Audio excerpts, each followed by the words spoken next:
नमस्कार, मैं अर्चना शर्मा। चढ़ती कला टाइम टीवी देख रहे सभी दर्शकों का स्वागत करती हूं। आप देख रहे हैं हरियाणा के समाचार। समाचारों की शुरुआत से पहले एक नजर आज की मुख्य सुर्खियों पर।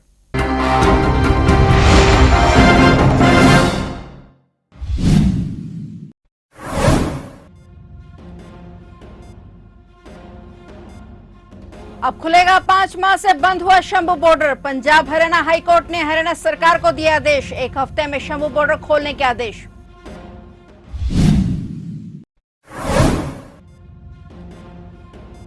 हाईकोर्ट के फैसले का किसानों ने किया स्वागत। किसान बोले अगली मीटिंग में दिल्ली जाने पर करेंगे फैसला। किसानों का दिल्ली कूच का रास्ता साफ।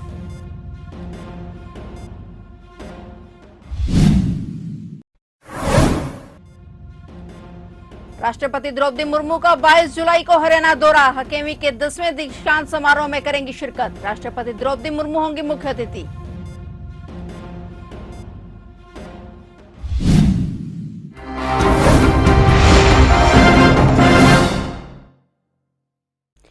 और अब समाचार विस्तार से। बीते 5 महीने से बंद शंभू बॉर्डर खुलवाने की मांग को लेकर अंबाला निवासी एडवोकेट वासु शांडिल्य ने पंजाब हरियाणा हाईकोर्ट में जनहित याचिका दाखिल की थी और इस याचिका पर सुनवाई करते हुए हाईकोर्ट ने अब शंभू बॉर्डर खोलने के आदेश दिए हैं। इसके साथ ही पंजाब एवं हरियाणा को कानून व्यवस्था बनाने के भी आदेश दिए हैं। गौर रहे कि जनहित याचिका में बताया गया था कि किसानों ने अपनी मांगों को लेकर दिल्ली कूच की तैयारी की थी। उन्हें रोकने के लिए पुलिस प्रशासन ने शंभू बॉर्डर पर बैरिकेड लगाकर इसे बंद कर दिया था और इसके बाद बीते 5 महीने से नेशनल हाईवे 44 बंद पड़ा है। इससे अंबाला के दुकानदार, व्यापारी, छोटे बड़े रेडी फले वाले और भुखमरी की कगार पर आ गए। याचिका में हाईकोर्ट को बताया गया कि शंभू बॉर्डर बंद होने के कारण सरकारी बसों का रूट डाइवर्ट किया गया, जिससे तेल का खर्च बढ़ रहा है। अंबाला और शंभू के आसपास के मरीज बॉर्डर बंद होने के कारण दिक्कत में है और एम्बुलेंस के लिए भारी दिक्कतों का सामना करना पड़ रहा है। ऐसे में राहत देने के लिए शंभू बॉर्डर को तुरंत प्रभाव से खोलने के आदेश दिए गए और वहीं किसान शुभकर्ण की मौत मामले में एफएसएल की रिपोर्ट भी हाईकोर्ट में पेश की गई और इस पर कोर्ट ने एसआईटी बना जांच के आदेश दे दिए हैं।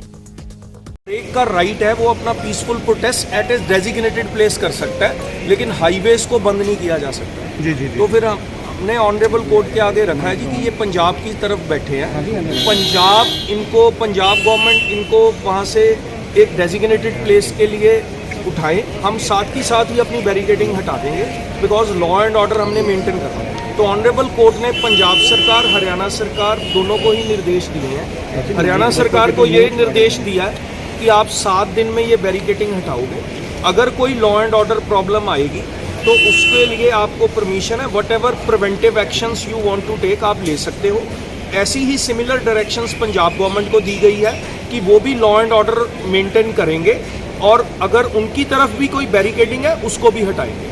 फरवरी से पंजाब हरियाणा के शंभू बॉर्डर पर चल रहे किसान आंदोलन पर आज पंजाब हरियाणा हाईकोर्ट ने बड़ा आदेश दिया कि शंभू बॉर्डर पर की गई बैरिकेडिंग 1 हफ्ते में खुलवाई जाए। इस दौरान कानून व्यवस्था बनाए रखने की जिम्मेदारी हरियाणा और पंजाब दोनों सरकारों की होगी। वहीं आंदोलनकारी किसान प्रशासन की तरफ से चिन्हित जगहों पर आंदोलन कर सकते हैं। हाईकोर्ट ने किसानों को कानून व्यवस्था बनाए रखने की नसीहत भी दी। कोर्ट ने कहा कि अब शंभू बॉर्डर पर महज 500 प्रदर्शनकारी हैं, इसलिए अब यह हाईवे खोला जा सकता है। यह हाईवे पिछले 5 महीने से बंद है और इसे अब और बंद नहीं रखा जा सकता। वहीं हाईकोर्ट के आदेश के बाद शंभू बॉर्डर पर किसानों की तरफ से चहलकदमी बढ़ गई है। किसानों के चेहरे पर खुशी नजर आ रही है। किसान नेताओं का कहना है कि अगर बॉर्डर खुलता है तो वे दिल्ली जाएंगे। हाईकोर्ट के फैसले का किसानों ने स्वागत किया। वहीं उन्होंने कहा कि अगली मीटिंग में दिल्ली जाने पर फैसला करेंगे।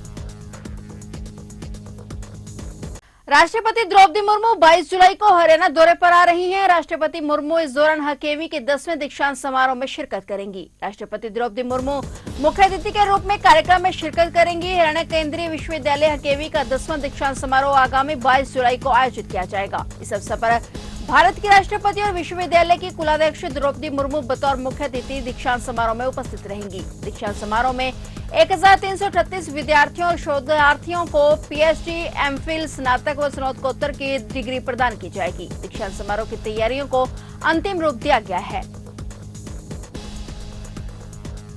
भिवानी जिले में प्रवर्तन निदेशालय ने एक बार फिर से माइनिंग ठेकेदारों पर छापेमारी कर शिकंजा कसना शुरू कर दिया है। लोकसभा चुनाव से पहले माइनिंग ठेकेदार वेदपाल तंवर और उसके साथियों पर छापेमारी करते हुए कार्रवाई की गई थी और इसी कड़ी में आज सुबह 6 बजे से ईडी की टीमों ने भिवानी और तोशाम में माइनिंग ठेकेदारों के संस्थानों पर छापेमारी की। इस छापेमारी में माइनिंग ठेकेदार और कांग्रेस नेता मास्टर सतबीर सतेरा के भिवानी में सेक्टर 13 स्थित निवास पर ईडी की 8 सदस्यीय टीम ने छापेमारी की। इस टीम में 5 ईडी से जुड़े हुए अधिकारी और 3 सीआरपीएफ के जवान शामिल थे, जिनमें 2 महिला सीआरपीएफ कर्मचारी थी। गौरतलब है कि मास्टर सतबीर तेरा तो शाम के खानक डाडम क्षेत्र में अपनी धर्मपत्नी के नाम से माइनिंग ठेकेदारी का काम करते हैं। पिछले काफी समय से भवानीखेड़ा विधानसभा क्षेत्र में सक्रिय रहते हुए आने वाले विधानसभा चुनाव में कांग्रेस से टिकट भी मांग रहे हैं। मास्टर सतबीर की तरफ से इस कार्रवाई को राजनीति से प्रेरित कार्रवाई बताया जा रहा है। हरियाणा के मुख्यमंत्री नायब सिंह सैनी किसानों के लिए समय समय पर अनेक घोषणाएं कर रहे हैं, जिससे किसानों को फायदा मिल सके। इसी कड़ी में मुख्यमंत्री नायब सैनी ने किसानों के हितों के लिए बड़ा ऐलान कर दिया है। सीएम नायब सैनी ने ट्रांसमिशन लाइनों में उपयोग हुई जमीनों के लिए भूस्वामियों को उचित मुआवजा देने का फैसला लिया है। इसके लिए हरियाणा सरकार ने नई नीति को मंजूरी दी है। मुख्यमंत्री ने कहा कि इसके लिए भूमि अधिग्रहण के बिना भूमि मूल्य के 200% की दर पर टावर बेस एरिया का मुआवजा दिया जाएगा। ट्रांसमिशन लाइन कॉरिडोर के लिए भूमि मूल्य के 30% की दर पर राइट ऑफ वे कॉरिडोर के लिए मुआवजे का भी प्रावधान किया गया। अब किसानों को पहले की तुलना में कई गुना अधिक मुआवजा मिलेगा। सीएम सैनी ने कहा कि सरकार के इस कदम का उद्देश्य राज्य भर के किसानों का कल्याण करना है।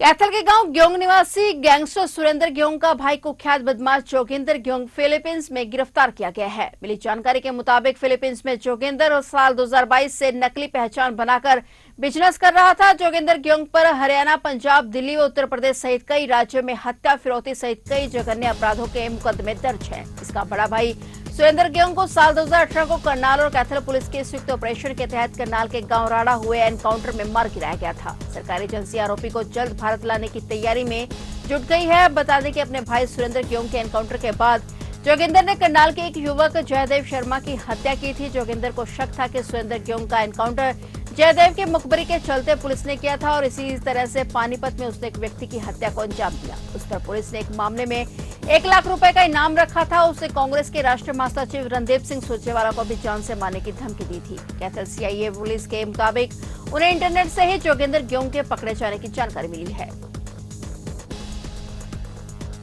हरियाणा में विधानसभा चुनावों से पहले कांग्रेस को बड़ा झटका लग सकता है। सोनीपत के कांग्रेस मेयर निखिल मदान कल कांग्रेस का साथ छोड़ रहे हैं। सूत्रों के मुताबिक मदान कल दिल्ली में बीजेपी कार्यालय में भाजपा का दामन थामने जा रहे हैं। वहीं कल दिल्ली में कई केंद्रीय मंत्रियों की अगुवाई में निखिल मदान बीजेपी का दामन थामेंगे। बता दें कि बीजेपी के नए प्रदेश अध्यक्ष की नियुक्ति के बाद सोनीपत से बीजेपी में बड़ी ज्वाइनिंग होगी। जानकारी के मुताबिक सोनीपत के विधायक सुरेंद्र पवार और निखिल मदान के बीच कुछ समय से अनबन की खबरें आ रही थी। पिछले दिनों विधायक सुरेंद्र पवार ने नगर निगम के भ्रष्टाचार को लेकर प्रेस कॉन्फ्रेंस की थी, लेकिन निखिल मदान उनके साथ मंच पर नहीं आए थे। बताया जा रहा है कि आगामी विधानसभा चुनाव में भाजपा से मदान को टिकट मिल सकता है। हरियाणा के मुख्यमंत्री नायब सिंह के स्पेशल ऑफिसर एवं पुलिस विभाग के डीआईजी पंकज नयन ने कहा कि राहगिरी एक सामाजिक कार्यक्रम है। इसमें कार्यक्रम में तमाम खिलाड़ी, कलाकार और अन्य प्रतिभागी अपनी प्रतिभा को निखारते हुए आगे बढ़ सकते हैं, क्योंकि यह एक बेहतर प्लेटफॉर्म है। थानेसर में 21 जुलाई को हरियाणा उदय कार्यक्रम के तहत राहगिरी कार्यक्रम का आयोजन किया जाएगा और इस कार्यक्रम में हरियाणा के मुख्यमंत्री नायब सिंह सैनी बतौर मुख्य अतिथि शिरकत करेंगे। डीआईजी पंकज नयन लघु सचिवालय कॉन्फ्रेंस हॉल में आयोजित राहगिरी कार्यक्रम की बैठक की अध्यक्षता कर रहे थे। इस मौके पर उनके साथ उपायुक्त शांतनु शर्मा और पुलिस अधीक्षक जशनदेव सिंह रंधावा और अतिरिक्त उपायुक्त डॉक्टर वैशाली शर्मा मौजूद रहे।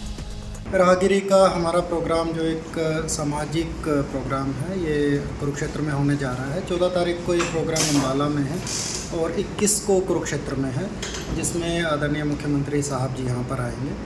इसमें तमाम ऐसे आर्टिस्ट जो कुरुक्षेत्र से हैं, तमाम ऐसे खिलाड़ी या समाज के जो भी व्यक्ति जिनका जो भी टैलेंट है, इस राहगिरी के मंच के माध्यम से अपना वो टैलेंट दिखाएं।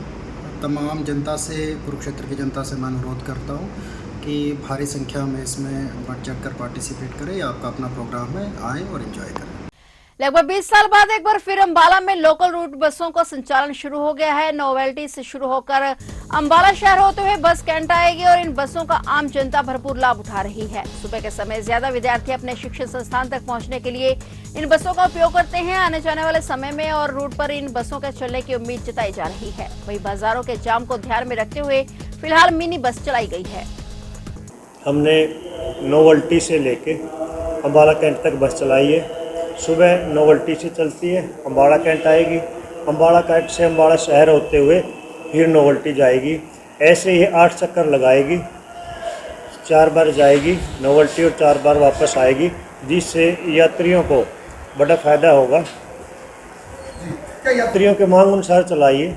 यात्रियों की मांग काफ़ी समय से आ रही थी और हमारे उच्च अधिकारियों ने ये जनहित में निर्णय लिया है और बहुत ही अच्छा निर्णय लिया है। हमने वहाँ पर फ़िलहाल मिनी बस चलाई है, एक बस चलाई है। अगर वो कामयाब होती है, रिसीट यातायात अच्छी आती है उसकी और यात्रियों की मांग है, तो दूसरी पे भी हमारे उच्च अधिकारी निर्णय ले सकते हैं। लोकल भी चला करते अभी वो विचाराधीन है। जैसे ही यात्रियों की मांग आएगी तो हम उच्च अधिकारियों तक उनकी बात पहुंचा देंगे। रायपुरानी क्षेत्र में कानूनी अस्तित्व की व्यवस्था में गंभीर दुर्भाग्य दर्शाते हुए एक बार फिर अपराधियों ने अपनी हिमायती कार्रवाई की खबर दी है। ताजी घटना पंचराम कॉलोनी में स्थित घर में हुई, जहां चोरों ने दिन दिहाड़े घर के दरवाजे तोड़कर घुसने की कोशिश की। घर की मालकिन सीमा मित्तल जब घर पहुंची तो उसके शोर मचाने के बाद एक चोर घर से निकलकर अपने साथी के साथ मोटरसाइकिल पर बैठकर फरार हो गया। घटना दोपहर लगभग 1:30 बजे की है। जब अज्ञात चोर घर के अंदर घुसा हुआ था, तभी अचानक से महिला अपनी ड्यूटी से एक्टिवा पर घर आ गई। महिला को घर आता देख चोर पीछे भाग गया और महिला उसके पीछे पीछे चोर चोर चिल्लाते हुए घर से बाहर आई। तभी पास ही दूसरी गली में मोटरसाइकिल पर सवार अज्ञात चोर का साथी मोटरसाइकिल लेकर आया और चोर को मोटरसाइकिल पर लेकर भाग गया। पूरी घटना